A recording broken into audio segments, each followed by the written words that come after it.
मेरा ही 2 प्रस्ताव था। ये सब लोग चले प्रधानमंत्री जी से मिले, जब इन लोगों ने केंद्र पार्लियामेंट में केंद्र मंत्री ने मना कर दिया था कि जाति जनगणना नहीं कराएंगे, तब हम लोग प्रस्ताव रखे थे, तब हम लोग सब लोग को लेकर के गए थे दिल्ली। बिहार का चुनाव है, स्वाभाविक है, तो आएंगे कूद कूद करके कि हमने कराया, मोदी जी ने कराया। अरे मोदी जी ने तो कई बार नकारा, लड़ाई तो असली लालू जी ने। जिस हिसाब से दलित आदिवासी भाइयों का पार्लियामेंट के चुनाव में या स्टेट के विधानसभा के चुनाव में सीटें आरक्षित हैं, उसी हिसाब से हमारी सबसे बड़ी लड़ाई होगी कि पिछड़ा समाज, अति पिछड़ा समाज के लिए भी पार्लियामेंट के चुनाव में, विधानसभा के चुनाव में सीटें आरक्षित हो।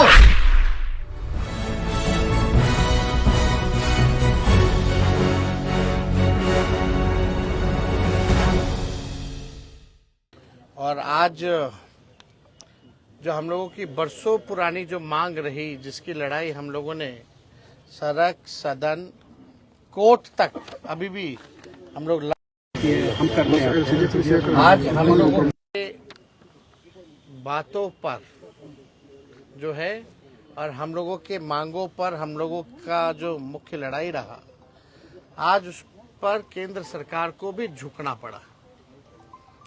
और केंद्र सरकार ने निर्णय लिया है कि जो अगला सेंसस होगा उसमें जातीय जनगणना को भी इंक्लूड किया जाएगा। हालांकि ये केवल घोषणा है, 21 में सेंसस होना था, कब होगा ये किसी को नहीं पता है, लेकिन जो परिसीमन है उससे पहले जो है सेंसस कराना होता है। तो उम्मीद है कि ये परिसीमन से पहले ये सेंसस कराएंगे और सेंसस में जातीय जनगणना का भी एक कॉलम जो है जात का भी होगा। जो लोग हम लोगों पे आरोप लगाते थे जातिवादी लोग हैं, जात पात फैलाता है, आज उन सभी के मुंह पर जो है तगड़ा तमाचा जो है लगा है। और ये जब तक हम लोगों को साइंटिफिक डेटा नहीं पता चलेगा पूरे देश की आखिर स्थिति क्या है, तब तक हम उन समाज, जो पिछड़ा समाज, जो गरीब, वंचित, शोषित जो लोग हैं, उनको हम लोगों की धारा में नहीं ला सकते।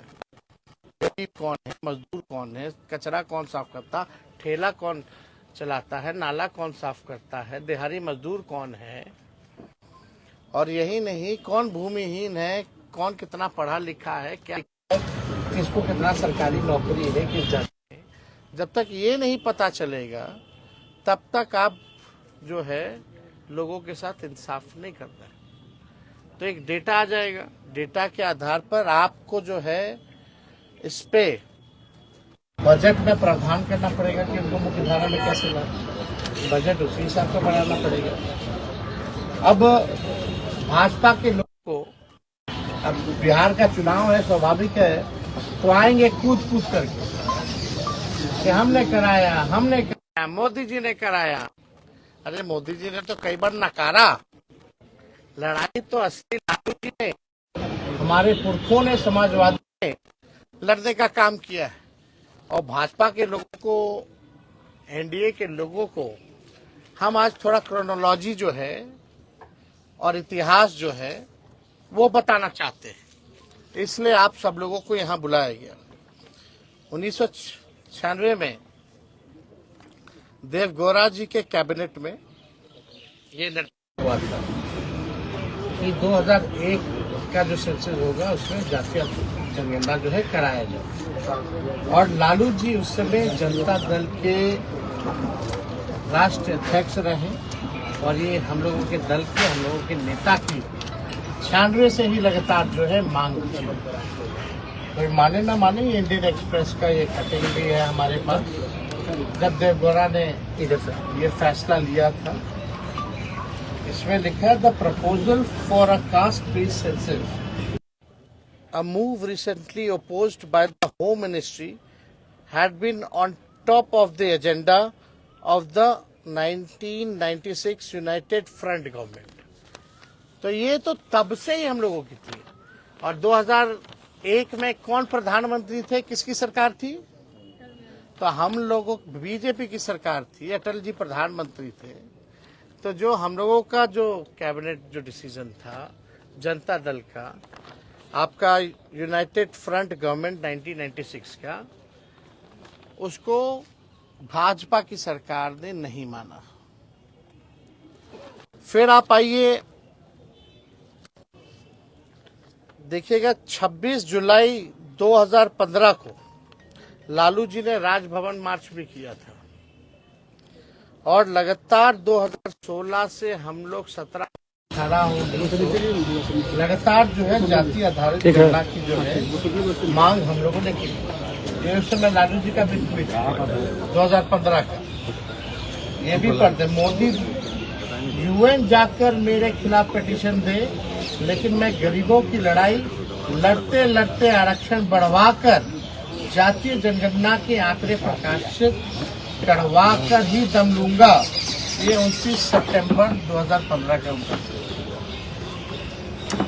और इससे पहले भी आप लोग सब लोग जानते हैं कि यूपीए की सरकार ने 2011 में जो है, हम लोगों ने 2010 में लगातार मांग की थी, जिसमें मुलायम सिंह जी भी थे, शरद जी भी थे। तो उस समय जो है ये हुआ था। हालांकि जब बीजेपी की सरकार आई, अरुण जेटली जी फाइनेंस में प्रेस कॉन्फ्रेंस करके कैद जब रिलीज करने का मौका है तो डेटा करेक्ट भी भाजपा के लोग नहीं देते थे। आप लोगों को पता है कि कई बार बिहार विधानसभा से हमारे ही प्रस्ताव को पारित किया गया। जब हम लोग विपक्ष में थे, जातीय जनगणना का प्रस्ताव दोनों सदनों से पास किया गया, 18 में भी, 19 में भी, 20 में भी, 3 बार। और हमारे सुझाव पर ही पहली बार बिहार में सर्वदलीय प्रतिनिधि मंडल 23 अगस्त को प्रधानमंत्री जी से नई दिल्ली मिला। मुख्यमंत्री जी भी थे साथ में। मेरा ही 2 प्रस्ताव था, ये सब लोग चलिए प्रधानमंत्री जी से मिले। जब इन लोगों ने केंद्र पार्लियामेंट में केंद्र मंत्री ने मना कर दिया था कि जातीय जनगणना नहीं कराएंगे, तब हम लोग प्रस्ताव रखे थे। तब हम लोग सब लोग को लेकर के गए थे दिल्ली। और उससे पहले 3 बार तो हम लोग दोनों हाउसों में, लेजिस्लेटिव असेंबली में भी और लेजिस्लेटिव काउंसिल में भी, हम लोगों ने 3 बार सर्वदलीय प्रस्ताव जो है पारित किए करके भेजा था। प्रधानमंत्री जी उस समय भी मना कर दिए। तभी मेरा दूसरा प्रस्ताव था, अगर नहीं कराना है तो राज्य सरकार अपने बलबूते कराएगी। तो आप देखिएगा 10 मई 2020 को हमने एनडीए की बिहार में सरकार को 72 घंटे का अल्टीमेटम दिया था। उस समय आप लोगों को याद होगा, 72 घंटे का जो है हमने अल्टीमेटम दिया था कि भाई जब केंद्र सरकार ने मना कर दिया तो राज्य सरकार क्यों देरी कर रही है।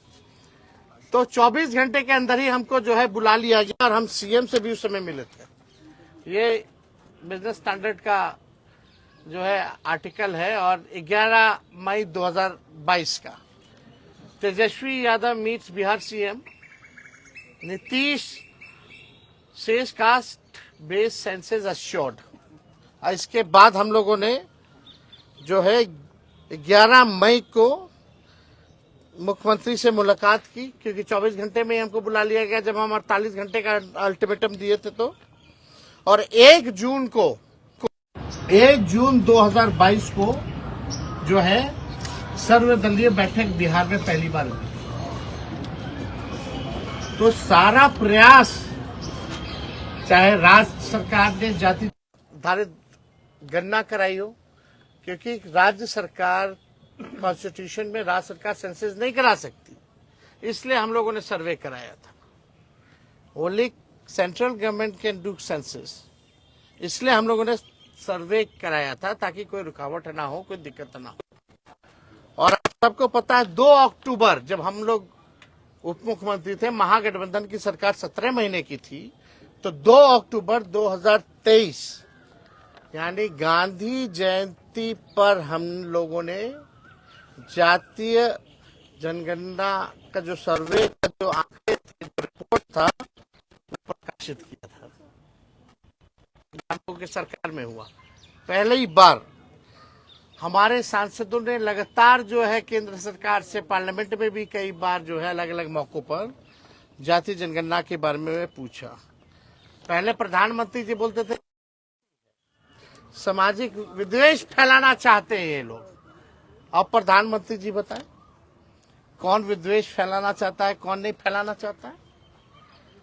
करना वही पड़ा जो हम लोग कराना चाहते थे। ये हम लोगों की ताकत है कि ये काम जो है इन लोगों को करना पड़ा है। अब विश्लेषण इसका होता रहेगा कि भाई बिहार चुनाव को देखते हुए किया जा रहा है या कुछ भी किया जा रहा हो। पहली बार कर्पूरी ठाकुर जी को भारत रत्न का से नवाजा जाए, इसकी मांग भी बिहार विधानमंडल की बैठक में प्रधानमंत्री आए थे तो उनके साथ हम ही ने पहली बार रखा था और उनको देना पड़ा था। लेकिन जब हम लोगों ने आरक्षण बढ़ाया, केवल रिपोर्ट आ जाए आप उस पर काम ना करें तो कैसे चलेगा। तो बिहार सरकार अब तक क्या कर रही है, उस रिपोर्ट पर पहली बार जब सर्वे हुआ बिहार में, उसके बाद पहला बजट की सरकार में अभी कुछ दिन पहले, क्या उस सर्वे का कुछ भी डेटा के हिसाब से बजट में प्रावधान किया गया या बजट बना? नंबर एक सवाल नीतीश जी बताएं, क्यों नहीं उपयोग किया गया? जो शेड्यूल 9 में जो हमारा आरक्षण जो 65% हम लोगों ने बढ़ाया था 17 महीने की सरकार ने, महागठबंधन ने, उस आरक्षण को शेड्यूल 9 में भाजपा के लोगों ने क्यों नहीं रखा? अभी भी हमारी मांग है कि एक दिन विधानसभा चालू कर दीजिए, पार्लियामेंट एक दिन का ऑन कर दीजिए। 65% क्या 75% करके लाइए। आज हम लोग सब लोग मिलकर पास करते हैं और यहाँ से हम लोग भेजते थे केंद्र में, और केंद्र सरकार जो है उसको शेड्यूल 9 में उसी दिन डाल दे। क्या ये करेगी? क्या मोदी जी करेंगे? क्या ये नीतीश कुमार जी करेंगे? करना तो पड़ेगा ही, एक ना एक तो इनको करना पड़ेगा। अब सोचिए लालू जी की दूरदृष्टता को देखिए कि भाई 30 साल पहले 96 में जो फैसला लिया गया, आज मोदी जी को अमल करना पड़ रहा है। तो हम लोग चाहते हैं और अगली हमारी लड़ाई होगी। एक तो हम लोग देख रहे कि कब करा दे, और करा रहे तो रिपोर्ट का ही लोग क्या कर रहे हैं। और हमारी अगली लड़ाई होगी कि जिस हिसाब से दलित आदिवासी भाइयों का पार्लियामेंट के चुनाव में या स्टेट के विधानसभा के चुनाव में सीटें आरक्षित हैं, उसी हिसाब से हमारी सबसे बड़ी लड़ाई होगी कि पिछड़ा समाज, अति पिछड़ा समाज के लिए भी पार्लियामेंट के चुनाव में, विधानसभा के चुनाव में सीटें आरक्षित हो। और ये करवा करके ही हम लोग दम जो है लेने का काम करेंगे, और किसी भी कीमत पे इससे हम लोग कॉम्प्रोमाइज नहीं करेंगे। जिसकी हिस्सेदारी है उस हिसाब से लोगों को उनको मान सम्मान जो है, जगह जो है मिलनी चाहिए। तो मेरा सबसे बड़ा सवाल कि शेड्यूल 9 में क्यों भाजपा के लोगों ने अब तक लटका रखा है? नया प्रपोजल लाए, हम लोग पास करते हैं। दूसरा सवाल कि बिहार का जो सर्वे आया जाति जनगणना का, तो एनडीए की सरकार ने उसके अनुरूप बजट जो है क्यों नहीं बनाया?